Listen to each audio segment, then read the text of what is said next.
Empezamos con oración para estar seguros que estamos en compañía con Dios por medio de 1 Juan 1:9. Si confesamos nuestros pecados, Él es fiel y justo para perdonarnos nuestros pecados y limpiarnos de toda impureza. Tomamos el tiempo para estar seguros y entonces unos cuantos segundos para que lo hagan en privacidad. Entonces empezamos el estudio.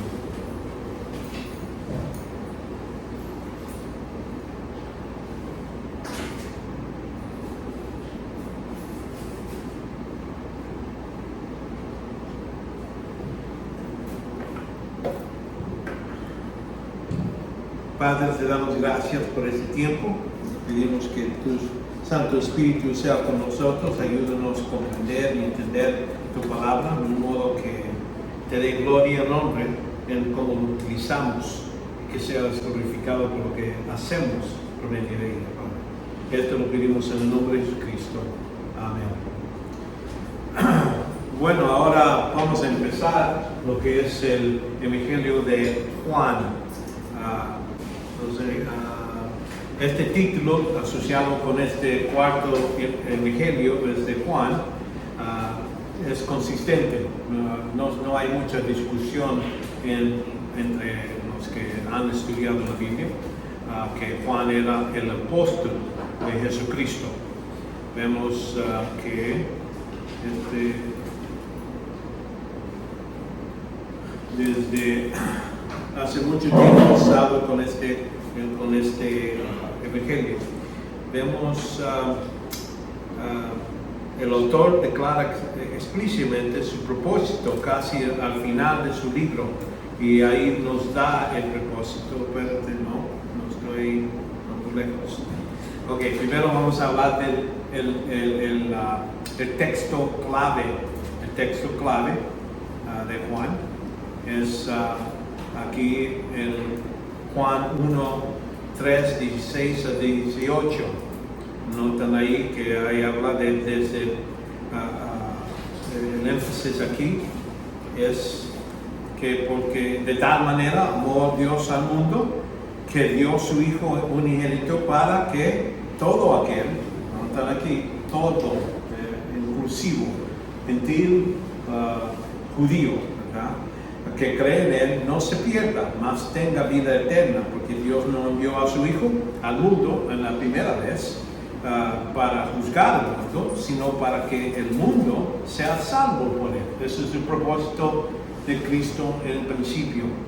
El que cree en Él no es condenado, pero ahí nos da la otra parte del Evangelio. Muchas veces nosotros les damos nomás la buena noticia y es todo. Hay que decirle la otra parte.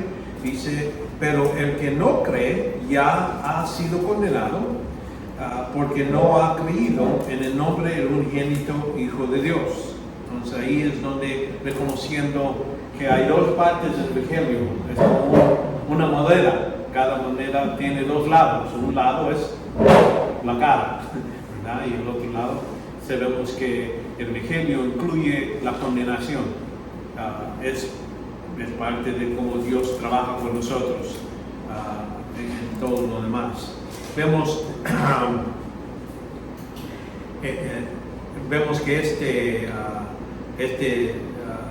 evangelio, el énfasis proporciona mayor de su piedad, más que los otros tres evangelios da esto entendimiento.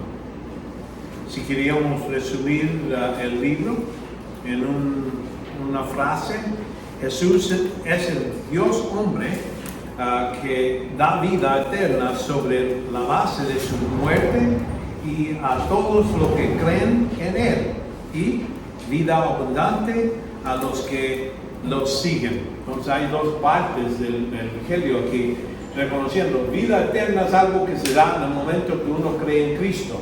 La otra parte es cómo vivir una vida donde vida abundante quiere decir bendecido. Y eso vamos a ver que es parte de su mensaje, no nomás cómo ser salvo, pero también cómo vivir en un modo que da la vida eterna abundante. Entonces vemos el mensaje del libro, como les dije, ya vemos que declara explícitamente el propósito final en el final de su libro, aquí en Juan 20, 30, 31. Habla Juan, dice, y muchas otras señales hizo también Jesús en presencia de sus discípulos, que no están escritos en este libro, pero estas se han escrito para que creas que Jesús es el Cristo. Nosotros decimos Jesucristo y lo juntamos. Como Jesús era su nombre, Cristo es en el griego es Christas, pero en el hebreo es Mesías. Entonces es el Mesías, es lo que está, y también es el Hijo de Dios, quiere decir igual de Dios, Hijo de Dios. Ya nosotros vemos en las cartas de Pablo y todo, habla que nosotros somos hijos de Dios, pero eso es porque somos creados de nuevo, ya tenemos esa relación con Dios. Él es hijo de Dios desde antes del principio. Y para que al creer tengas vida en su nombre. Entonces, basado en la persona y en la obra de Jesucristo, que eso sucede. Vemos que este verbo, donde vemos aquí en Juan, que habla que para que creas, puede traducirse seguir creyendo. Eso está hablando seguir creyendo para seguir con la vida abundante. Su propósito, incluso sin duda, es la edificación de los seguidores de Jesús, como vemos que es el lugar cuando uno es un converso a uno que es creyente. Al parecer, el Evangelio tiene algunos objetivos específicos, ahí donde vemos aquí refutar primeramente a los gnósticos, y eso vamos a decir, había en el principio de la iglesia empezaron la gente a decir, no, Cristo no vino en carne, Él es Dios, es Logos, porque ellos agarraron eso y dicen, pues ese Logos no puede ser material, entonces vino como en espíritu, no más. Y esa discusión empezó temprano en la iglesia y después hay muchos diferentes grupos, pero como digo, estos que gnósticos quieren decir que ellos piensan que el espíritu es puro y lo que es el cuerpo físico no sirve. Y para ellos era algo sucio pensar que Dios se hizo y se puso carne, eso para ellos era algo contra su propio vista, pero aquí la Biblia claramente enseña que Cristo se hizo humano. Y entonces aquí, por ejemplo, en Juan 4:6 dice, y ahí estaba en el pozo de fuego, entonces Jesús, cansado del camino, entonces se sentó. También quiere decir que estaba limitado como humano. Después hasta dice, tengo sed. Entonces, eso es algo que Dios no tiene, pero el hombre sí. Por eso creo que puso esta información, detalles, para que gente sepa, sí, se hizo hombre, tenía sus debilidades como hombre, siendo Dios al mismo momento. Hermano, también me imagino yo, bueno, estoy seguro que el título Hijo del Hombre tiene que ver con esto también. También, él bueno, en otros capítulos, las otras cartas, en Marcos, por ejemplo, la énfasis era la idea que se hizo hombre para poder morir en la cruz. Dios, como Dios no podía morir, el Dios hombre sí puede morir en la cruz. Y por eso. Y también combatir lo que es anticristianismo, mucho reconociendo que cuando Cristo vino, tenía perseguido por los que eran judíos y creían y eran contra el camino, contra el cristianismo. Y aquí Juan 1:11 dice, a los suyos vino, que decir a los judíos, y a los suyos no recibieron. quiere decir, era rechazo de los judíos en su religión, rechazaron a Cristo. Vemos también para corregir posible, cuando hablando de Juan, pensando que Juan era el mero, aquí en Juan capítulo 1:15, Juan dijo testimonio de él y clamó diciendo, este era de que yo decía, el que viene después de mí es antes de mí, porque era primero que yo. Aunque, ¿quién nació primero? Físicamente, como humano. Juan el Bautista. Entonces vino Cristo, pero él está hablando que existía antes, en su existencia. Entonces ahí corregir esa posibilidad, también para contemplar completar lo que son los sinópticos. Como digo, estos primeros tres tenían muchos detalles, los milagros, los dichos de Cristo y todo eso. Y Juan viene escribiendo ya después, y él tenía todo ese material enfrente de sus ojos, pero ahora quería poner algunas cosas que no se hallan en estos tres. Y Juan interpreta, no nomás ellos nomás dicen esto pasó y esto pasó. Él trata de interpretar lo que está dicho. Así Juan 1:11, y a lo suyo vino, como ahí está interpretando, vino a los judíos, y en Marcos y Mateo vemos que eso es lo que hizo. Vino a ellos primero y se les dio el evangelio, el reino a ellos primero, pero acá lo dice, mira, en un corto parte de decir, los vino a los suyos y los suyos no lo aceptaron.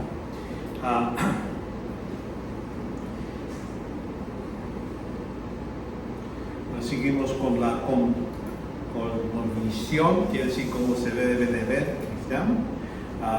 Vemos que hay varios temas que habla, el pacto y la redención, el discipulado, y el tiempo y eternidad. Ahí vemos en el libro de Juan cuando hablamos de la redención, es predicada por Juan el Bautista, así como en el principio del libro de Juan 1:28-29, y estas cosas sucedieron en Bethany, al otro lado del Jordán, donde Juan estaba bautizando, y ahí predicaba sobre Jesucristo.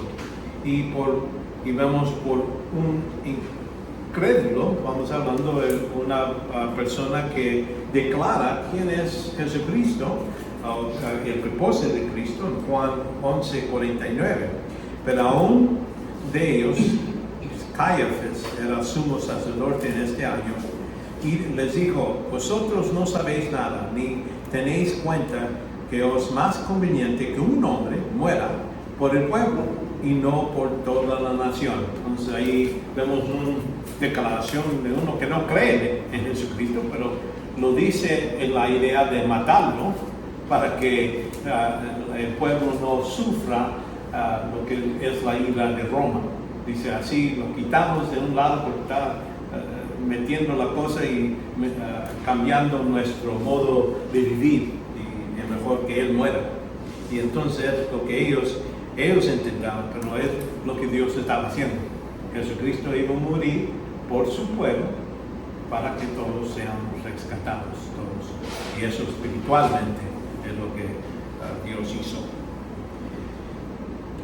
Vemos ese pasaje que ya leímos sobre lo que es la importancia de creer para ser salvo. Dice, el que cree en él no es condenado, pero el que no cree ya ha sido condenado. Uno dice, pues, ¿cómo que ya ha sido condenado? Tal vez cuando leo cosas, cuando veo algo así, digo, ¿cómo que estamos condenados? Sí, nacimos condenados en ese sentido. Nacimos en este mundo ya pecadores y condenados. Y por eso dice, ya está. Ya. Si no lo crees, eso no cambia. Sigues condenado en ese sentido. Y vemos Hay esa importancia. Entonces vemos que según seguir creyendo es para convertirse en un verdadero discípulo. Notan la importancia de que Juan pone es la idea, ya eres salvo, bien, pero hay que seguir creyendo así. Jesucristo nos dice en este modo, aquí en Juan 15, 7 a 11, si permanecéis en mí y mis palabras permanecen en vosotros, pedid lo que quieras y os será hecho. En esto es glorificado mi Padre, que deis mucho fruto y así probéis de sois mis discípulos. Es el modo que demostramos que realmente que es un discípulo, uno no nomás que ha creído en Cristo, es uno que es seguidor, una persona que está bajo de la enseñanza y sigue el líder en estas cosas. Y noten aquí, cómo aquí es un punto donde uno dice, Dios ama a todos. Vamos, en un cierto modo sí, tiene Dios dos tipos de amor. Uno que depende nomás en Él. Cuando Él dice, Él mandó a su Hijo para salvar al mundo, ¿verdad?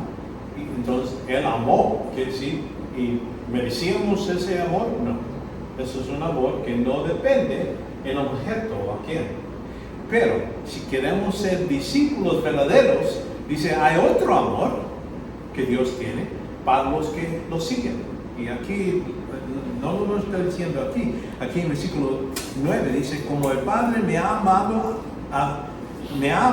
así también yo os he amado, permanecer en mi amor. Entonces es un mandato, hay que permanecer en esta esfera de amor. Y vemos, si guardéis mis mandamientos, permaneceréis en mi amor, así como yo he guardado los mandamientos de mi Padre y permanezco en su amor. Es decir, hay así como uno puede estar en una familia, hay algunos hijos que son desobedientes y todo, lo mejor que uno puede hacer es darle disciplina.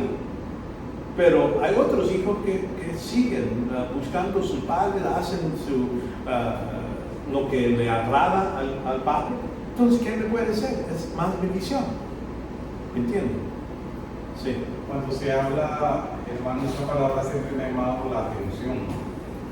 Guardar los mandamientos. Sí. Cuando hablamos de eso, no es solo decir, bueno, lo atesoro en mi corazón, leo la palabra de Dios, sino que me parece a mí que da a entender que obediencia. Exactamente. Guardar significa guardar, obedecer. Es otro modo de decirlo.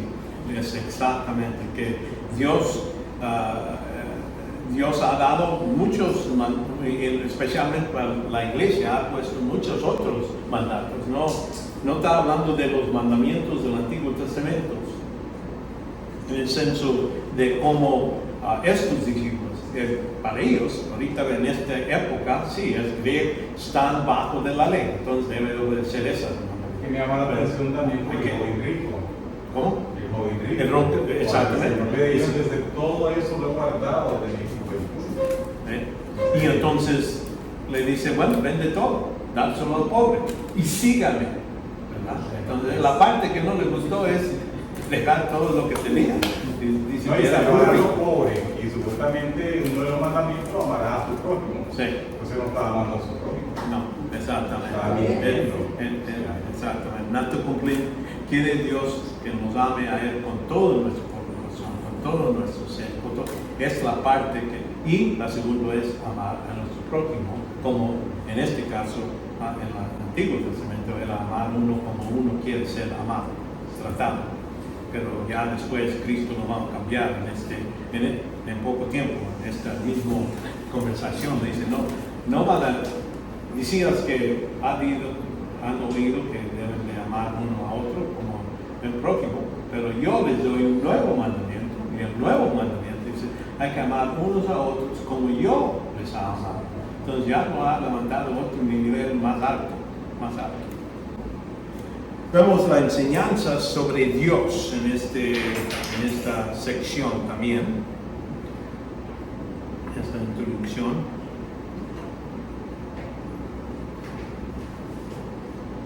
Juan destacó la soberanía, soberanía y el amor de Dios que al enviar a Jesús. Entonces quiere reconociendo que Dios amó y con esa soberanía de cómo lo iba a dar, cómo iba a hacer todo era predestinado por conocimiento de Dios. Él hizo todo, era necesario, y vemos esto dicho aquí en Juan.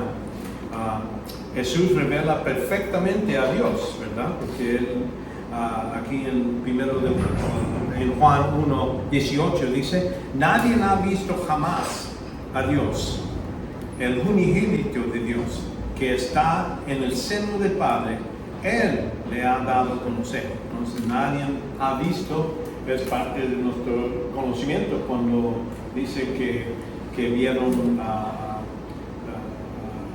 Moisés cuando él entró al lugar santísimo. ¿A quién estaba viendo? A Jesús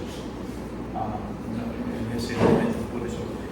Y que nadie en el lugar hasta que Jesús lo ha sido conocer. Y ahora también cuando Dios le dice que voy al Padre, y dice, pues Felipe dice: Señor, muéstranos al Padre y ya basta. Entonces Jesús le dijo: tanto tiempo ha estado con vosotros y todavía no me conocéis, Felipe. El que me ha visto a mí, ha visto al Padre. Como dices tú, muéstranos al Padre. Entonces, cuando ellos podían ver cómo su carácter, cómo él trataba, todo eso era conocer al Padre en el mismo momento, en el mismo segundo. Vemos lo que es la Trinidad. Aquí en Juan 5:26 dice: porque así como el Padre tiene vida en sí mismo, así también le dio al Hijo tener vida en sí mismo. Quiere decir, aunque son iguales, y dice, en este nivel de edad de poder tener vida eterna, Él lo tiene. Así como el Padre. No es que el Padre tiene más vida eterna que Jesús. Los dos lo tienen lo mismo. En Juan 10:30, yo y el Padre somos uno. Eso, mucha gente dice que Jesús nunca clamó de ser Dios. Pero aquí en estos pasajes que Él está clamando precisamente eso. Yo soy igual. No hay distinción entre yo y Él. Y estamos hablando de distinción en su esencia. Y por eso cuando muchas piensan que nosotros hablamos de la Trinidad, dicen: ustedes piensan en tres dioses. No, no están un Dios con tres cabezas, algo así. Pero nosotros no estamos tomando eso. Hay que explicar la Trinidad. La idea es que en esencia son lo mismo en tres personas. Así, yo utilizo este ejemplo de tiempo. Tú sabes, tiempo es el tiempo presente, tenemos tiempo pasado y tiempo futuro. Cuando hablamos de tiempo, todo tiene esencia lo mismo, pero nomás tiene diferentes características. En este caso, Cristo tiene características diferentes, en el senso que Él es el que se hace el Dios hombre. El Espíritu no murió en la cruz. Él tiene diferentes funciones.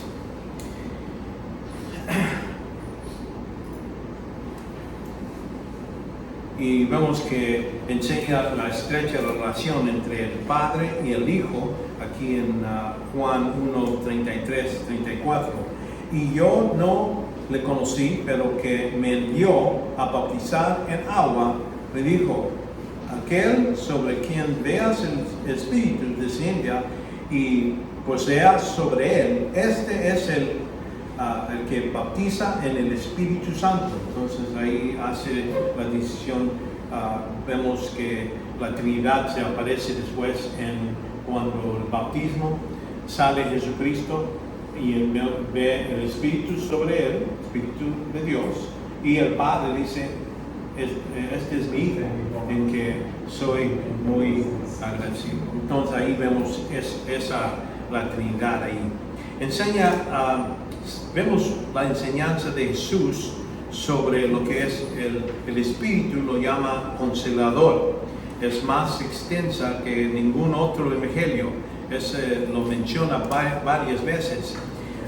Y dice en la profecía de lo que va a suceder, dice, versículo 14, 16, dice, y yo rogaré al Padre, y Él os dará otro Consolador, para que esté con vosotros para siempre, es decir, el Espíritu de verdad, a quien el mundo no puede recibir porque ni lo ve ni lo conoce, pero vosotros sí lo conocéis porque mora con vosotros y estará en vosotros.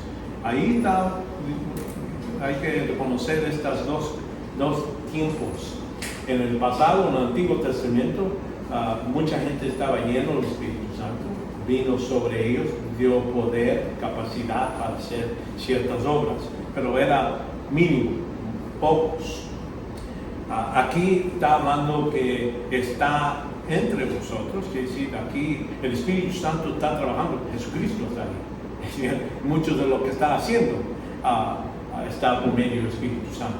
El Espíritu Santo nos ha llenado, vamos a decir, les ha dado capacidad para hacer ciertas cosas.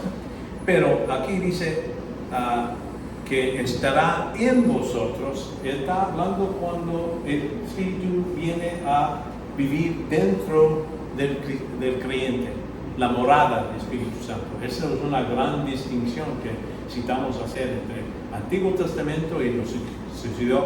Y la primera vez que vino a morar el Espíritu Santo era el día que empezó la iglesia, y ahí es cuando vino en ellos, dentro de ellos. Estaban llenos del Espíritu Santo, pero también vino a vivir dentro. Y eso Pablo lo explica más después, con más detalles. Pero aquí nos menciona que va a ser algo futuro.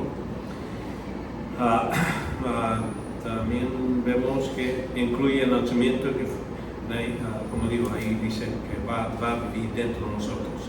Y este evangelio revela especialmente la gloria y el nombre del Padre del Hijo. Aquí en Juan 1, 14 dice, y el Verbo se hizo carne y habitó entre nosotros y vimos su gloria como del unigénito del Padre, lleno de gracia y de verdad.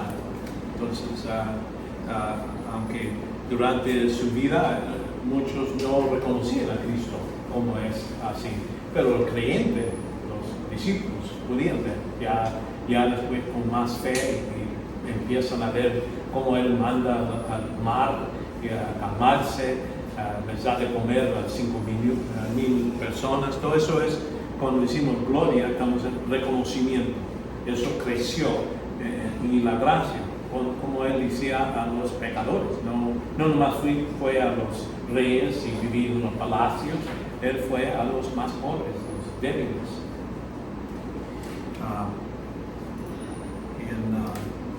Aquí hablando en gran parte, en capítulo 17, 5 a 24, ya cuando Cristo ya está listo para cumplir su meta aquí en la tierra, de ir a la cruz. Dice, y ahora glorifícame tú, Padre, junto a ti, con la gloria que tenía contigo antes que el mundo existiera. ¿Cómo es eso? ¿Cómo que tenía gloria antes de que el mundo existiera? Sí, eso es pre-existencia, exactamente. Pero notan aquí, es que cuando Él vino, dejó sus privilegios, que, merecía que gente se doblaba la rodilla y aplastaba y todo eso, pero Él lo puso a un lado. Y ahora dice, ya no voy a cumplir el trabajo, ahora sí quiero que sea glorificado así como lo tenía antes, ¿verdad? Y ahora va a ser glorificado como Dios hombre. Antes era Dios, glorificación era merecida, ahora va a recibirlo en un modo nuevo, en el senso que ya es el Dios hombre, y como hombre es el que maneja el mundo.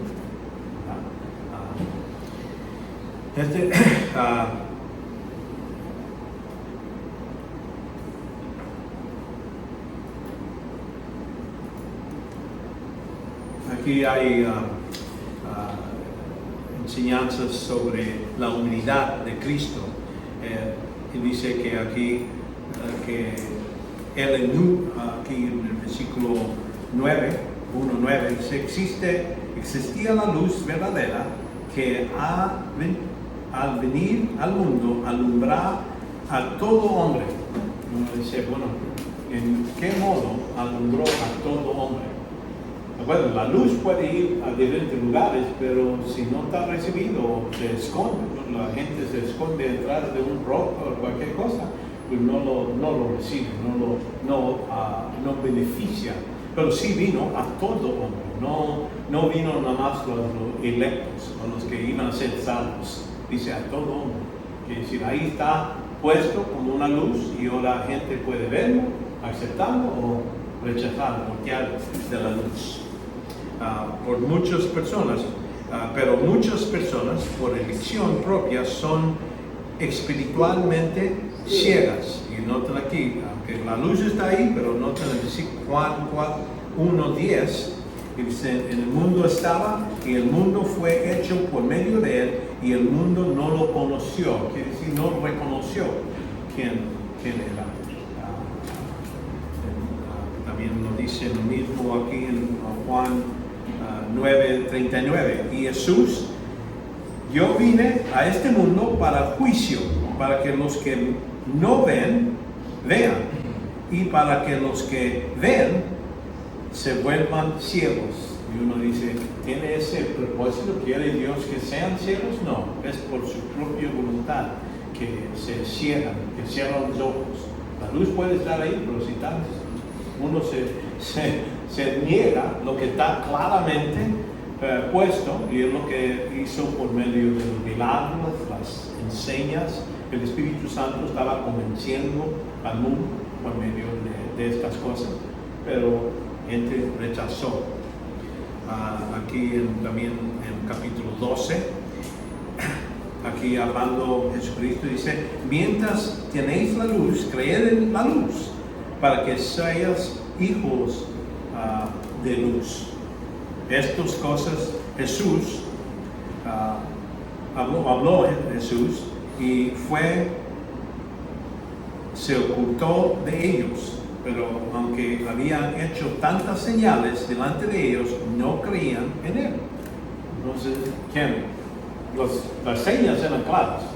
Cuando uno ve a una persona que no estaba ciego y ahora está viendo, claro. Uno que era cojo y lo ves que ya no está cojo, es claro, la luz está ahí, expandiendo, dando, pero ellos no querían, no creyeron, de ellos mismos, dice, no creyeron, se usaron su propia voluntad. Vemos que después de salvación, un discípulo para ser fructuoso, uno que da mucho fruto, ¿verdad?, debe apoyarse en la palabra, en comunión con el Señor. Y ahí es lo que vimos ya, permanecer en mi palabra. ¿Qué quiere decir? Si quiero mantenerme fructuoso, que damos mucho fruto, debemos estar en la palabra regularmente, no nomás domingos, no nomás miércoles, no nomás jueves, o todos los tiempos. Y por eso es lo que, como el sarmiento no puede dar fruto por sí mismo si no permanece en la vid, así tampoco vosotros si no permanece en mí. Entonces, ¿a quién está hablando? ¿A incrédulos? ¿A cristianos? ¿A creyentes? Sí, ahí, en este pasaje él está hablando a los discípulos, que sí, no, y cuando habla de echarlos a la lumbre, también en el mismo capítulo habla aquí, si alguno no permanece en mí, es echado fuera como un sarmiento y se seca, y los que recogen los echan a fuego y se queman. Ahora, está hablando de perder la salvación, el contexto no es eso, está hablando de disciplina, al punto donde si ya no sirves para nada, Dios te saca de este mundo. Ese fuego es la idea de juicio. Cada vez que vemos fuego es un juicio de un tipo u otro. En este caso, un juicio de creyentes. y eso puede ser dolor, todos los diferentes otros modos, y al fin se echa para fuera del mundo. Será similar como en 1 Corintios 13. Sí, exactamente. Es la cena del Señor. Sí. Algunos murieron debido a pecados que viven ocultos. Exactamente. Es lo que Pablo da más detalles sobre esa idea. Y entonces, por eso nosotros, si queremos ser victoriosos, hay que mantenernos en la palabra. Si no queremos, pues vamos a secarnos y al fin puede haber disciplina que nos lleva fuera de esa disciplina para un hijo de Dios. Un hijo de Dios. Porque a veces uno puede ver hermanos en la iglesia que no son hermanos verdaderamente y uno los mira que no les pasa nada. Exactamente, y es lo que dice en Hebreos. Dice Santiago dice que si él debe darnos gozo cuando estamos pasando por muchas pruebas, porque es parte de nuestra fe que se fortaleza. Y entonces Hebreos donde habla que si Dios nos disciplinaba, entonces a lo mejor no decimos. Así ustedes no, si tienen sus hijos, pues pueden dar correazos a ellos, pero al vecino ni nos toca. Y entonces seguimos con lo que es la enseñanza sobre la salvación. Vemos que el mundo está lleno de pecadores indefensos, y por eso dice aquí en Juan 1:12, dice: pero todos los que reciben les dio el derecho de llegar a ser hijos de Dios, es decir, a los que creen en su nombre. Entonces es lo que es la diferencia, ¿verdad? Y que no nacieron de sangre ni de voluntad de la carne ni de la voluntad del hombre, sino de Dios. Entonces ahí muchos agarran ese pasaje y están diciendo, bueno, Dios decide quién va a ser salvo. No, es que Él está haciendo un contraste, no es por medio de lo que yo hago, que mi voluntad es ser salvo, entonces voy a hacer todas las buenas obras y todo eso. De eso está hablando, no que nosotros no tenemos ninguna voluntad de decidir si aceptamos o rechazamos salvación. Así como vimos ahí en Juan 3:18, el que cree en Él no es condenado, pero el que no cree. Entonces eso es la decisión. Tú haces la decisión. Nadie te puede hacer creer una cosa o no creer.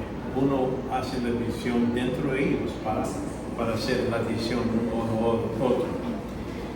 Y que necesitan un Salvador, el único.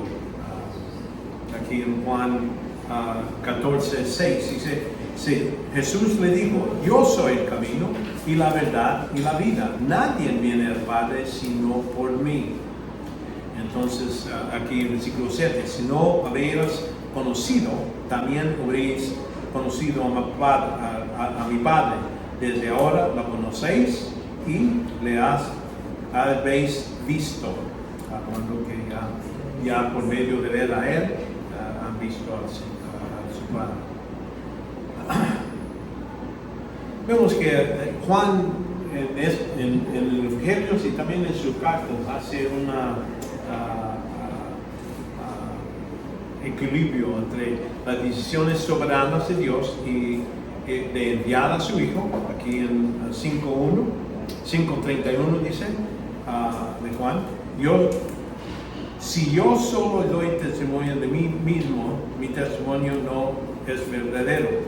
Otro es el que da testimonio de mí, y yo sé que el testimonio que da de mí es verdadero. Vosotros habéis enviado a preguntar a Juan, y él dado testimonio de la verdad. Pero el testimonio que yo recibo no es del hombre, mas está de vosotros seáis salvos. Esto para que vosotros seáis salvos. era del... pero, okay. Entonces aquí habla que el testimonio que él da es mayor que Juan, porque las obras que el Padre me ha dado para llevar a cabo, las mismas obras que yo hago, dan testimonio de mí, de que el Padre me ha enviado. Entonces, acuérdense que en Juan capítulo 3 viene Nicodemo y dice, sabemos que tú vienes de Dios por medio de lo que, los milagros, lo que Él está haciendo y sus enseñanzas. Entonces, eso es lo que vemos aquí. La idea es que está dando el testimonio, pero ¿para qué? Para que la gente lo crea. Si no, Él dice, si yo nomás digo lo que estoy diciendo ya en otro pasaje, dice que mi testimonio es mío, es bueno, verdadero. Pero aquí está dando varios, en este capítulo, da varios testimonios de sus obras, por medio de Juan el Bautista, por medio del Padre. Todo eso está dando como evidencia para que ellos hagan su decisión.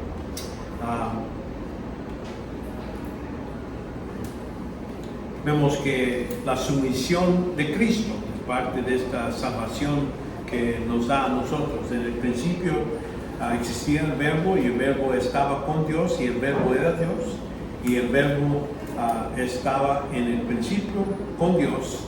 Todas las cosas fueron hechas por medio de Él y sin Él nada de lo que ha sido hecho fue hecho.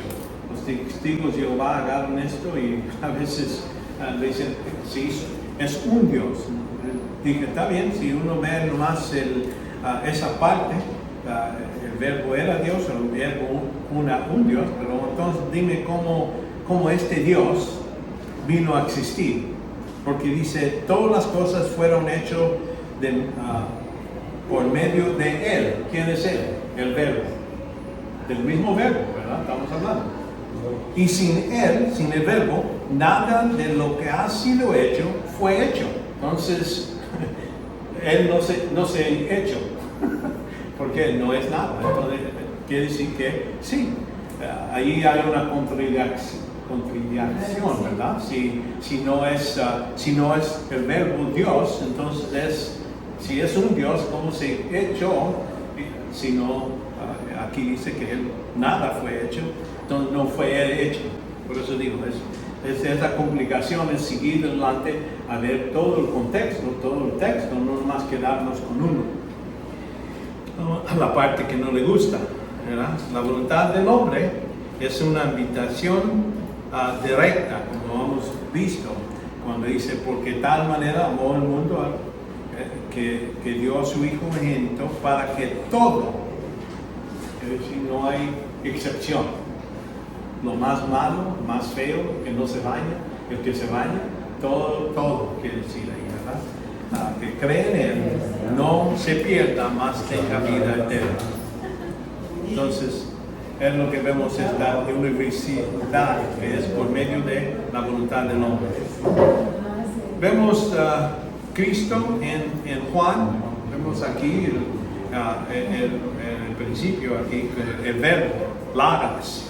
Lagas, lo llamamos lagas, verbo. Lagas es en el griego, que para nosotros pensamos verbo es normal, habla de acción, actividad, ¿verdad? En el mismo modo como los griegos agarraban verbos, ellos tenían Dios, en ese senso ya tenían esa conexión, y de este modo Cristo cumplió que también es el Dios hombre.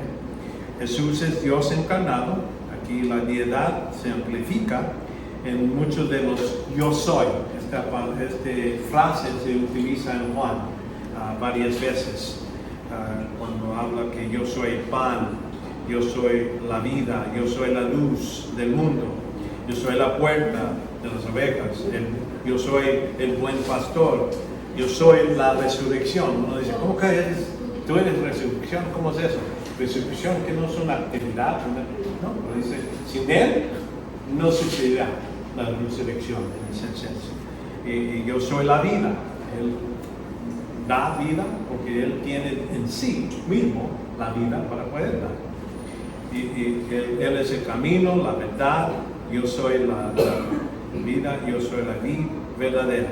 Entonces todos esos términos está hablando que está centrado todo lo que es lo que Dios ha propuesto para el hombre en este don, cuando Él dio a su Hijo. Ahora vemos cuándo sucedió todo esto. Okay.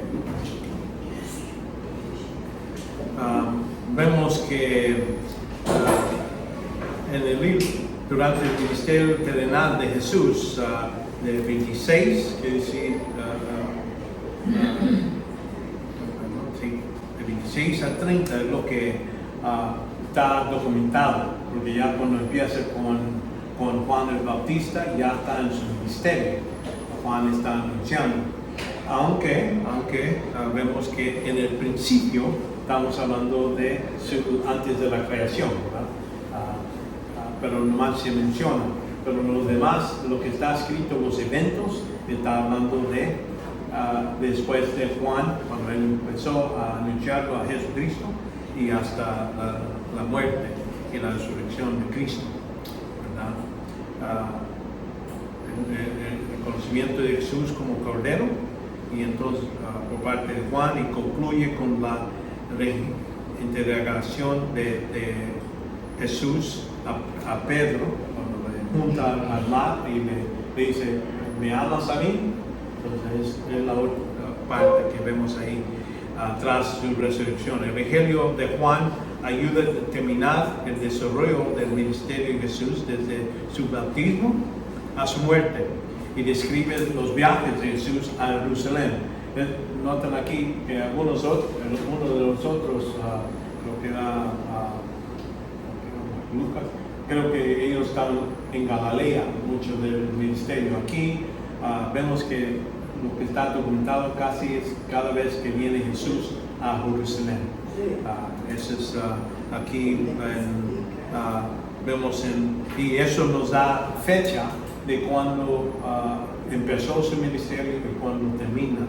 Aquí en Juan 2:13, la Pascua primera, la purificación primera, aquí era como 27 después de Cristo. Entonces también vemos en Juan 5:1, después de esto se celebraba una fiesta de los judíos y Jesús subió a Jerusalén. Esto parece que es el mismo fiesta de una Pascua, cerca del, aquí dice Juan 1:5:1,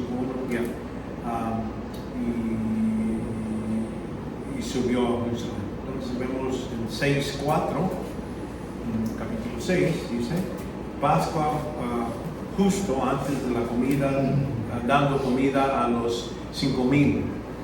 Esto sucedió aquí en versículo 4. Estaba cerca la Pascua y la fiesta de los judíos.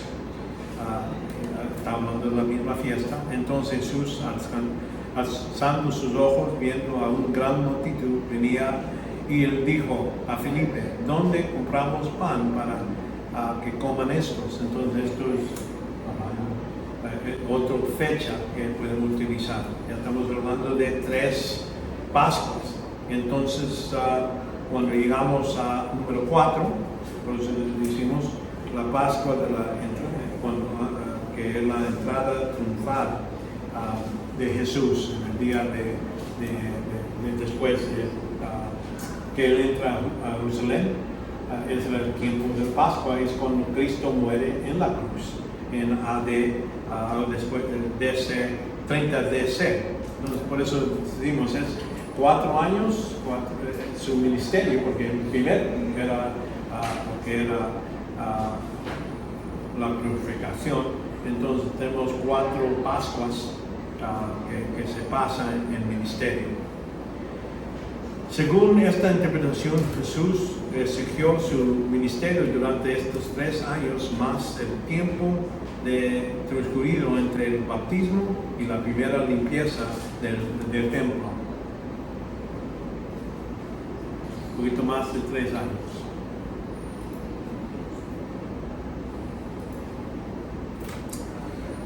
Ok, vemos ahora contexto original histórico. Vemos, como decimos, el autor y la fecha es Juan el apóstol, posiblemente como 80 o 90 después de Cristo está escrito. Ya sucedió todo lo que es el templo, pero Juan no menciona nada del templo en la profecía de Cristo y no menciona nada de cuando sucedió. Está fuera de su contexto, lo que él está enfatizando. Como todos los evangelios, es anónimo, ¿no? Ahí no dice esto está escrito por Juan. Ahora vamos, pero sí, tradición unánimemente habla que esto es algo que escribió Juan el Bautista, Juan el apóstol. Y vemos que es un hijo de Zebedeo y hermano de, aquí puse Santiago, pero Santiago y Jacobo es la misma cosa, se traduce diferentemente a veces en diferentes Biblias, y por eso aquí en Juan 1:19, yendo un poco más adelante, vio a Jacobo, el hijo de Zebedeo, y su hermano Juan. Juan y Jacobo, no estamos hablando de Jacobo, el hermano de Cristo, estamos hablando de un hijo de Zebedeo, que es diferente, no es el mismo, para que no se confunda. Y aquí cuando habla en capítulo 3, 17, dice Jacobo, hijo de Zebedeo, y Juan, hermano de Jacobo, a quienes puso nombre Genis, que significa hijos de trueno. Entonces ahí nombra los demás de los discípulos. Pero sabemos que es uno de los discípulos porque dice aquí en Juan capítulo 21-24, y este es el discípulo que da testimonio de estas cosas, que escribo esto, y sabemos que su testimonio es verdadero. Entonces él está hablando de un testigo ocular, quiere decir que es uno de los 11, ¿verdad? No es Judas, por seguro. Y entonces la otra cosa que vemos también es la persona como el discípulo quien Jesús amaba. Ahora, como les digo, a veces tenemos gente que él tenía varios discípulos, más de 100, ¿verdad? Entonces reducido a los 12, entre los 12 se redució a 3 que fueron a la transformación, y vemos que tienen un límite, pero tenía uno, parece que él se llama, y por eso no pone su nombre, yo Juan, que Cristo ama, pues nomás dice el discípulo que Cristo ama. Y eso se menciona varias veces en este evangelio. Juan 13:23, por ejemplo. Uno de sus discípulos, el que Jesús amaba, estaba a la mesa reclinado al pecho de Jesús. Y Simón Pedro le hizo señas. ¿Quién es el que te va a entregar, verdad? Capítulo 19. Y cuando allá está en la cruz Jesús, dice, y cuando Jesús vio a su madre y al discípulo quien él amaba, el que allí cerca, dijo a su madre, mujer, he aquí tu hijo. Y después le dijo al discípulo, he aquí tu madre. Y desde aquel día, hora, el discípulo lo recibió a su propia casa, donde él cuidó de ese momento. Vemos que este evangelio fue el último que estaba escrito, ¿verdad? Se conocía lo que sucedió en los otros evangelios, por eso no incluye mucho de lo material que está ahí, los dichos, los milagros, por eso hay pocos milagros y pocas dichos, y más extenso. Aquí, por ejemplo, el capítulo 15 es una sección extensa donde Jesús está hablando no más a estos discípulos.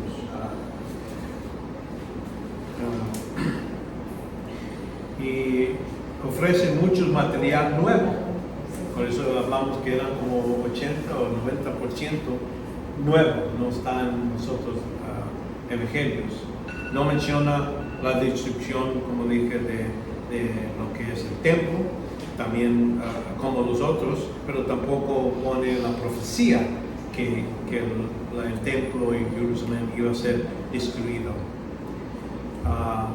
Entonces lo que decimos es como el AD, como el tiempo de 80 DC es cuando es una buena estimación de cuando está. Quiero terminar esta sección, porque la otra sección va a ser un poquito más difícil. Va a ser sobre lo que es la teología de los evangelios. Y ahí vamos agarrando todas las. Aquí les ha dado introducción a los 4 evangelios. En ese senso ya tiene el contexto, pero ahora vamos a ponernos juntos cuando hablamos de la teología de todos y qué dice todo de Dios y los diferentes temas que vamos a cubrir. Pero aquí seguimos con Juan. Ya hablamos que él es el que da más nueva información que otros. Vemos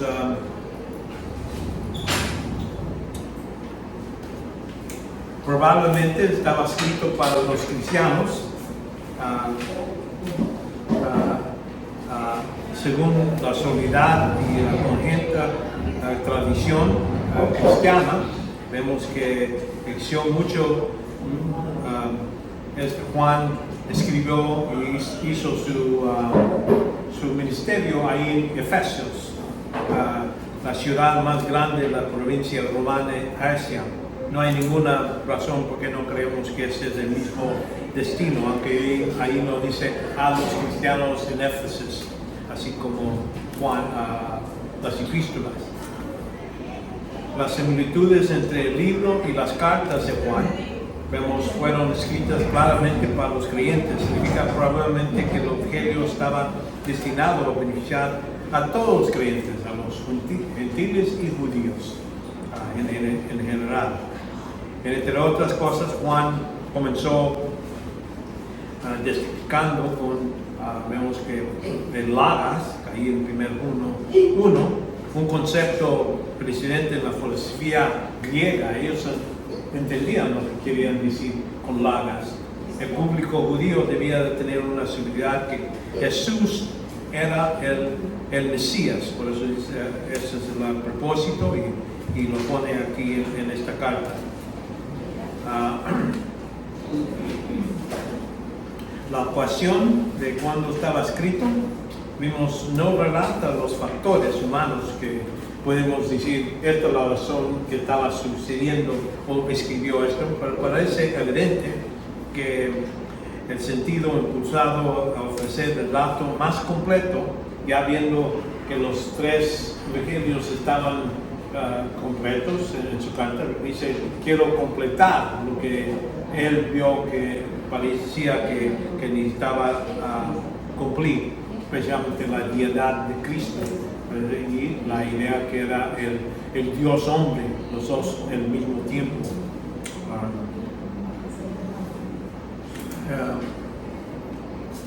También la alabanza que ya es la alabanza de edad de Juan. Juan, cuando se hizo discípulo, era joven con Cristo. Él vivió desde AD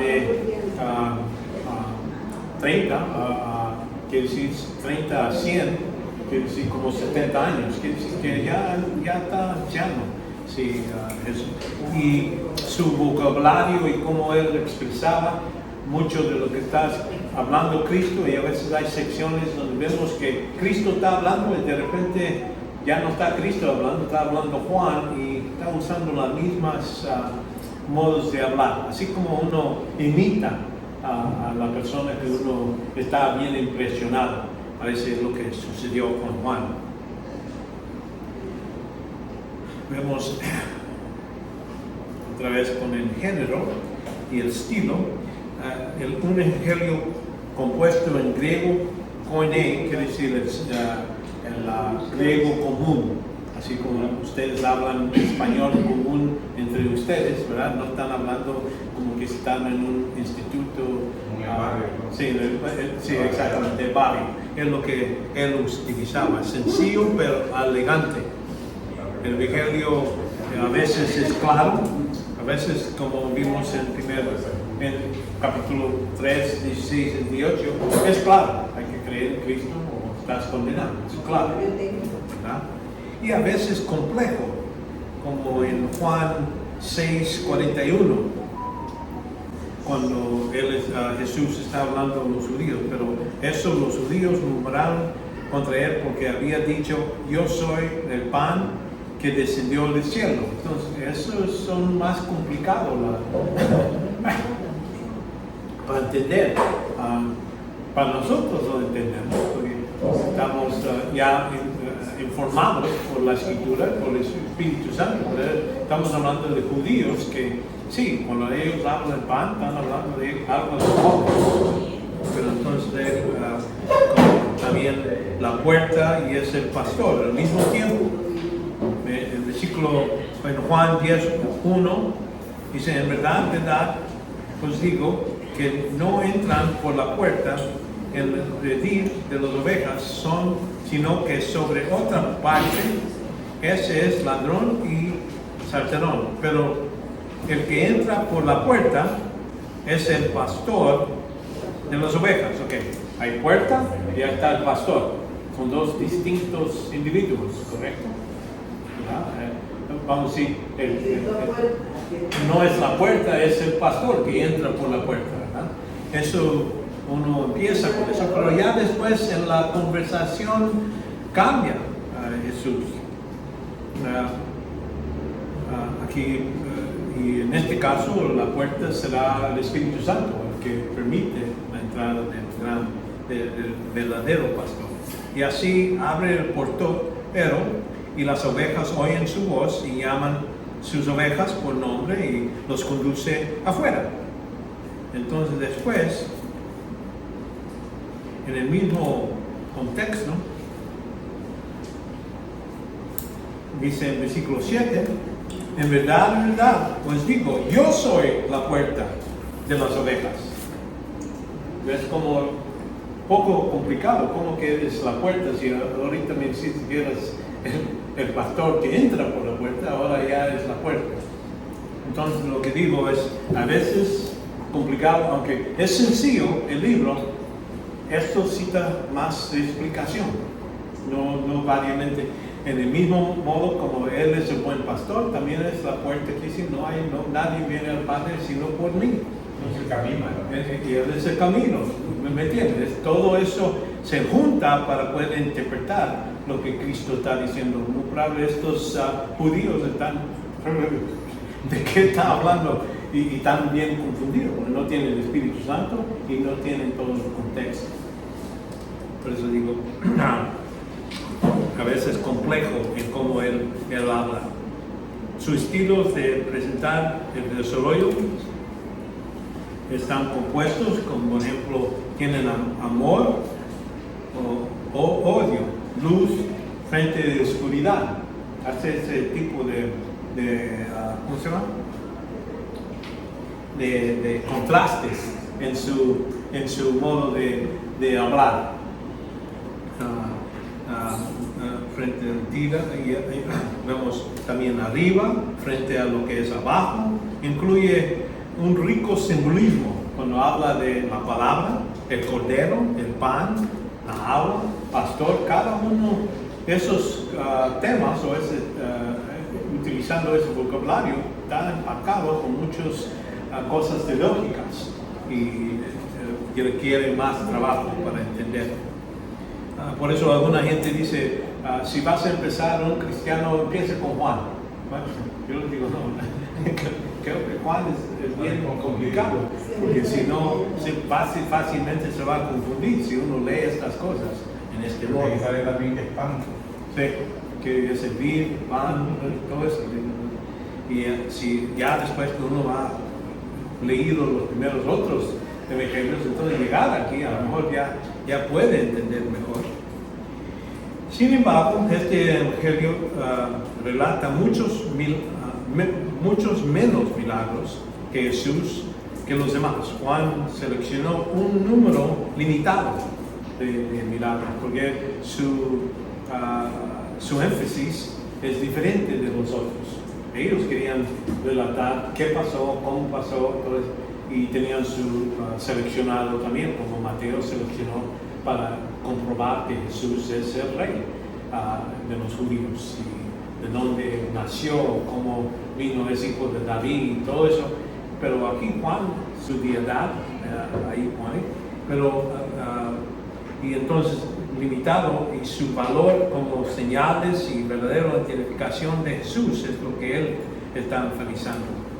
Aquí en Juan 3:2, este vino a Jesús en la noche y dijo: Rabbi, sabemos que has venido de Dios como maestro, porque nadie puede hacer las señales que tú haces si Dios no está con él. Ahora, aquí es capítulo 3.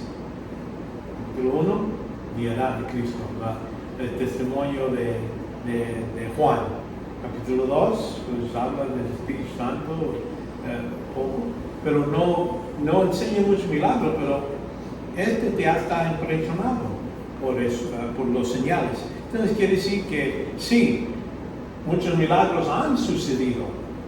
Antes no lo leemos en capítulo 1 y 2, pero sí ha hecho varios milagros antes de esto. Y esto es lo que viene por noche para preguntarle.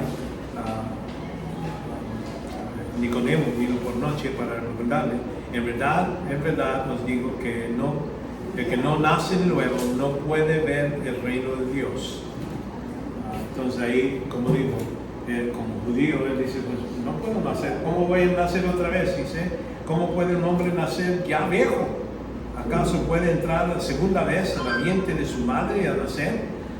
Entonces ahí vemos que él está pensando natural. Y es más difícil, como vemos que es más difícil alcanzar a uno que está involucrado en religión. Y entonces capítulo 4 nos enseña donde habla la mujer samaritana, y es más simple: dame agua y yo te voy a dar agua, que ya no vas a tener sed y todo eso. Entonces reconocemos que eso es el modo de Juan, era demostrar que las señas estaban ahí, pero lo que era más importante es la identificación, que Cristo es el Dios hombre, y es lo que él enfatiza en este evangelio. Muchos menos milagros. Y entonces la enseñanza de yo soy es algo que vemos varias veces en el libro de evangelio de Juan. También señala la identidad de Jesús.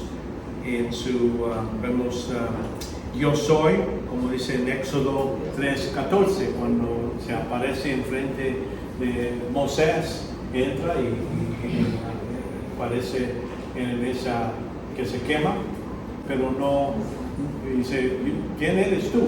¿Cómo lo vas a llevar? ¿Me vas a mandar a los israelitas si quieres que yo les diga que Dios me mandó? Pues, ¿qué nombre? Dice: yo soy el que soy. Ese es el nombre que debes de ser conocido. Y ya después vemos que Jesús mismo utiliza esa frase varias veces. Les dijo en Juan 6:35, por ejemplo: yo soy el pan de la vida. Yo soy, varios, en capítulo 6, capítulo 8, utiliza el mismo término.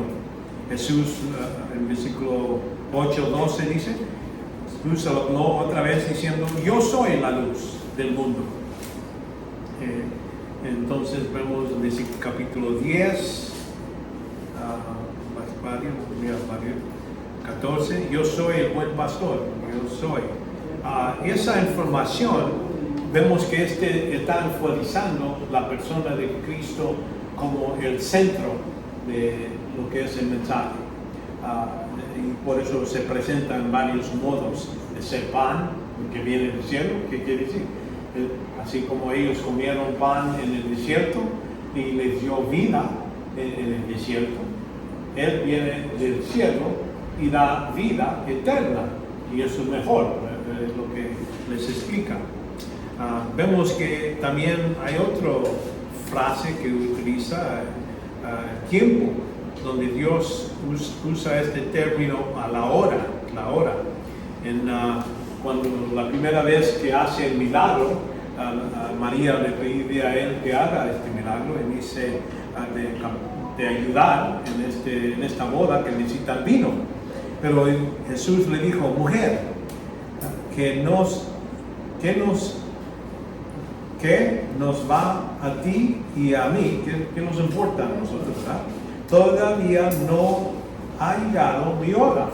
No era tiempo. Pero como quiera va a hacer este milagro y sus discípulos van a venir a él. Pero notan la hora, es muy importante aquí en capítulo 4, 23. Para la hora viene, y ahora es, cuando los verdaderos adoradores adorarán al Padre en espíritu y en verdad, porque ciertamente los tales el Padre busca que le adoren. Entonces ahí habla de la hora, del tiempo donde ya no van a estar yendo al templo a buscar en el modo de adorar a Dios. Lo puedes hacer donde estás en este momento. No va a ser en este monte o en el templo. Y ahora es porque ahí está Él. Jesucristo mismo se presenta. Pero entonces ese mismo término se utiliza cuando los fariseos y saduceos trataron de agarrarlo, y dice, él se metió y fue porque no era su hora. Y no llega a ser su hora hasta después del capítulo 12 de Juan, donde vamos a ver, ya es cuando va a ir a Jerusalén para ir a morir a la cruz. Y entonces ahí es donde empieza el capítulo 12. Jesús respondió diciendo: ha llegado la hora para que el Hijo de Hombre sea glorificado. Entonces ya tienen el plan de caminar a Jerusalén. Vemos en capítulo 13, dice: antes de la fiesta de la Pascua, sabiendo Jesús que su hora había llegado para pasar del mundo al Padre, habiendo amado a los suyos que estaban en el mundo, los amó hasta el fin. Entonces quiere decir, ahí ya Cristo está hablando la última semana. Por eso digo, capítulo 1 a 11 nos habla de su ministerio, pero del capítulo 12 estamos hablando hasta el fin del libro. Ya estamos hablando de su muerte, mucho como los otros evangelios, pero aquí nos da a estos detalles.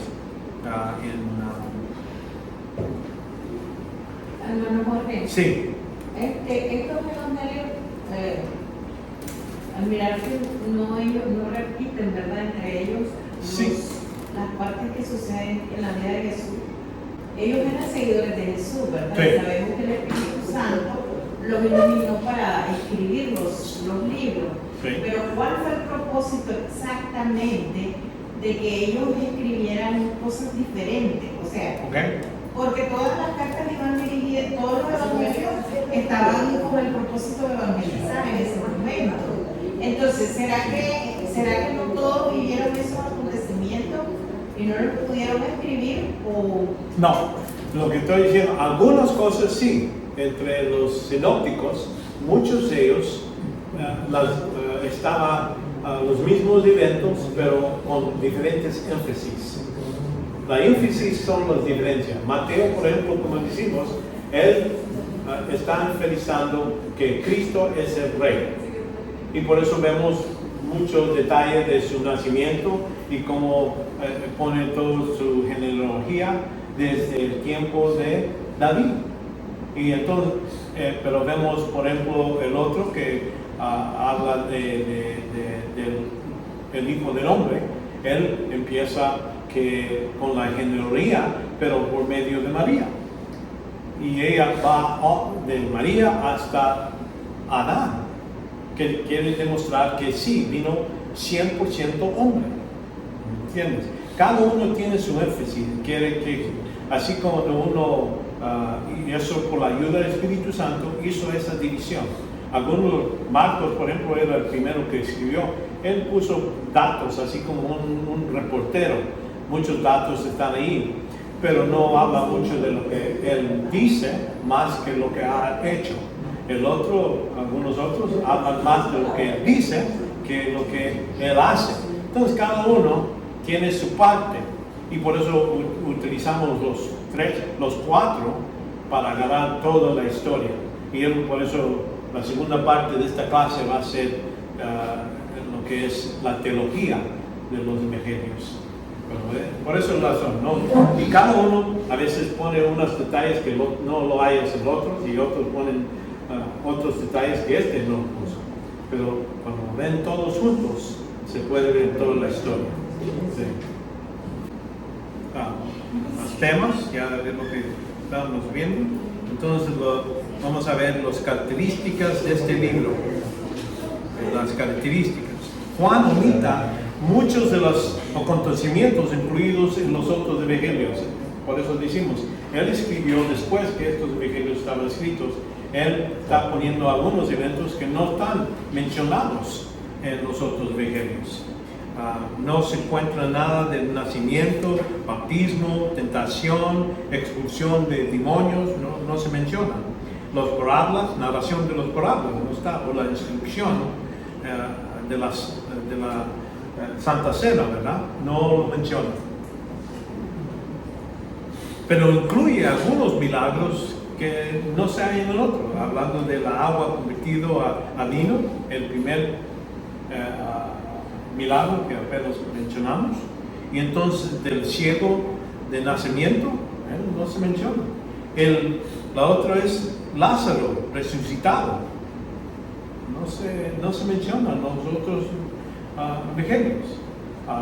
Pero para Juan, estos son eventos importantes porque están, no digo en este modo más importante, pero eran cosas que él vio que no estaban en los otros y los puso para enfatizar la idea que Cristo es el Mesías y para demostrar, cuando él dice yo soy la vida, pues aquí está un ejemplo para que veas, yo soy el pan, así puede ver que él dar comida a los 5,000.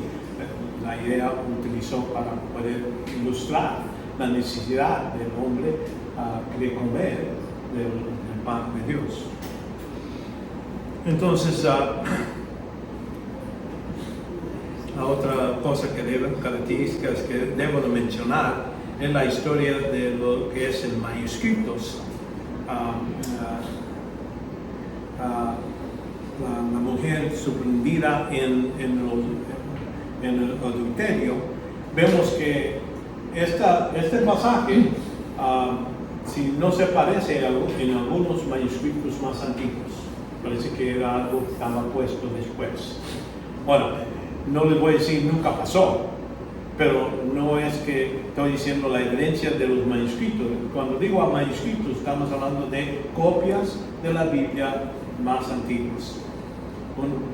¿Cómo sabes que es así? Cuando uno está mandando una carta, una receta, y empieza a decir todo, hay que poner azúcar y aceite y todo eso, ponen una receta y a lo mejor sale muy bueno esta receta y se lo haces copias de esa receta a tus amigas.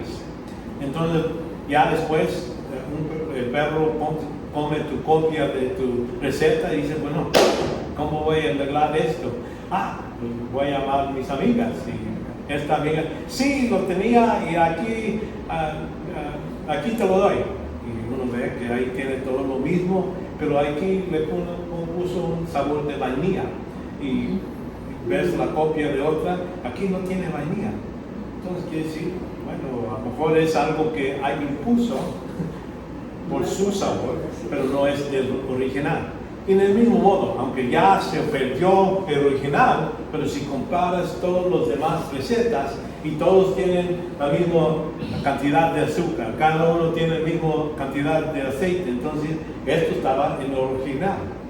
Pero si este copia tiene algo, parece que lo anillaron, entonces es cuando uno dice, bueno, se duda que estaba en el original.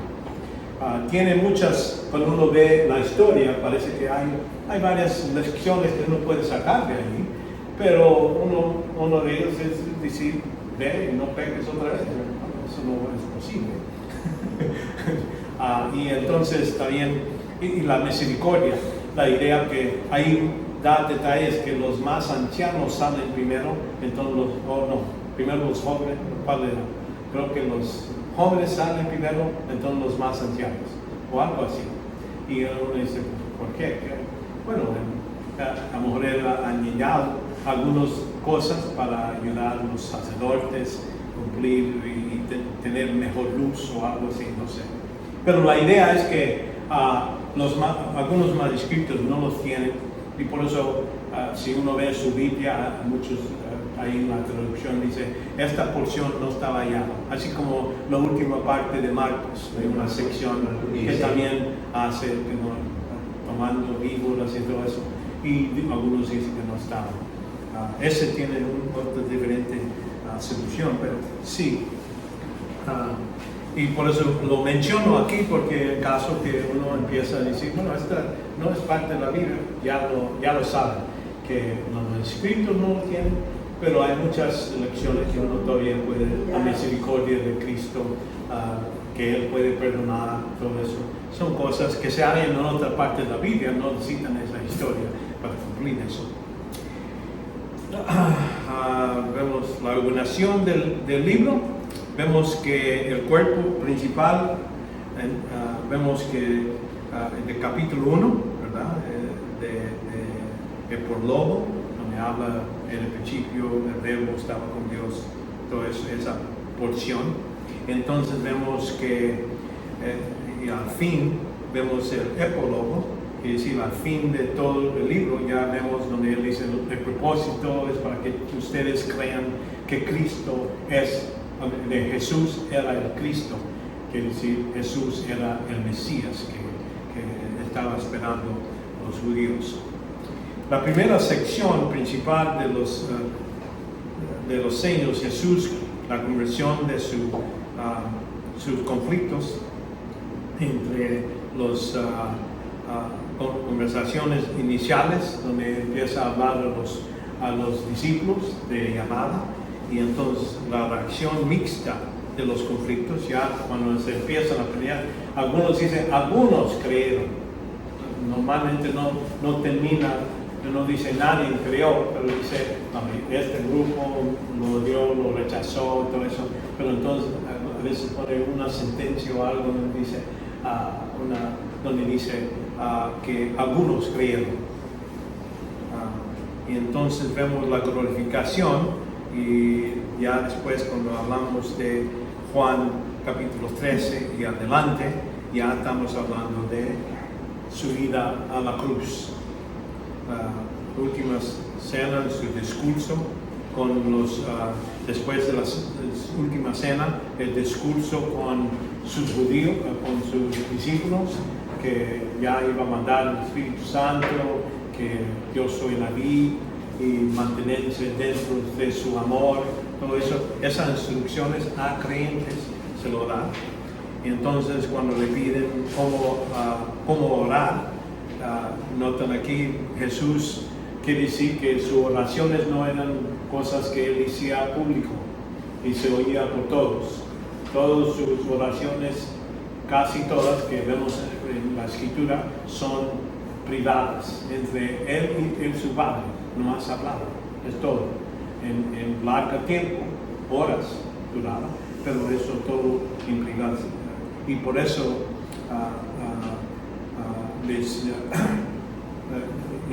llega a un punto donde sí da en el frente de Lázaro, en su resurrección, vemos que ahí sí dice, Padre, te digo, y lo estoy diciendo, ya sé que tú me oyes todas las veces, pero lo estoy diciendo así para que todos los que están aquí puedan saber que yo y tú hablamos.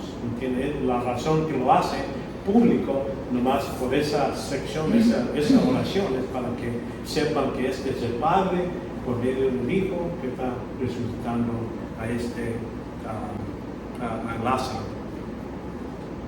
Vemos el arresto y condenación del capítulo 18 a 40, muchos detalles, porque ahí estaba Juan. Vemos que los discípulos se desaparecieron, los demás. Parece que Juan, ya después de desaparecer, regresa y ayuda a Pedro a entrar al corte donde estaba el sumo sacerdote. Quiere decir que él tenía conexión. Juan él tenía esa capacidad. Entonces vemos la crucificación, capítulo 19, a 17 a 42, entonces la resurrección. Entonces ahí donde teníamos este libro, vemos en capítulo 21, 24 a 25, dice, este es el discípulo que da el testimonio de estas cosas, hablando de, porque él habla de estando ahí en la cruz, Jesús le dio cargo sobre su madre, todos esos detalles, yo lo escribí en lo que está diciendo, de estas cosas que escribió eso. Y sabemos que tu testimonio es verdadero, ya que también muchas otras cosas que Jesús hizo, si se escribirán en detalle, pienso que ni aún el mundo mismo podría contener todos los libros que escribieron. Entonces, reconociendo que en todos los evangelios son muchos eventos, muchas cosas que Cristo dijo, que hizo, pero no se escribieron. Por eso decimos, cada uno de los cuatro agarraron porción y en eso que están enfatizando ciertas cosas. Y por eso vemos que, como dije antes, algunos de los eventos están escritos donde parece que sucedieron antes o después. Marcos parece que era el histórico que escribió todo en orden. Nosotros a lo mejor agarraron un evento y empiezan a pensar. Esto es para enfatizar lo que yo quiero hablar. Yo quiero enfatizar que es Sergio. Yo quiero enfatizar que es el rey. Entonces ahí pusieron esos datos. Ok.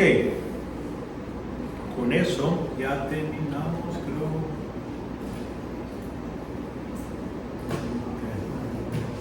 Okay. Esa parte. Pero son 7:45. Ok.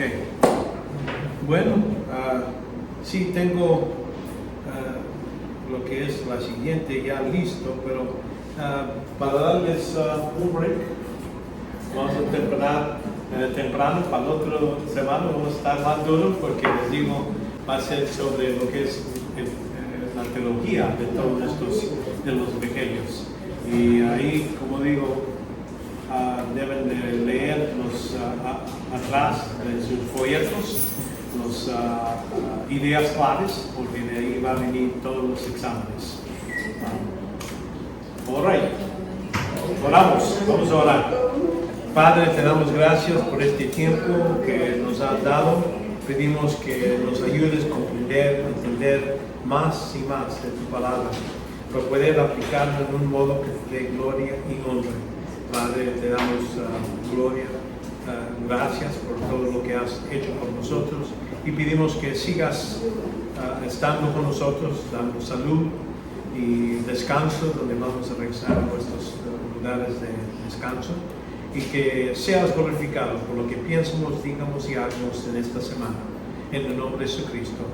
Amén. Amén.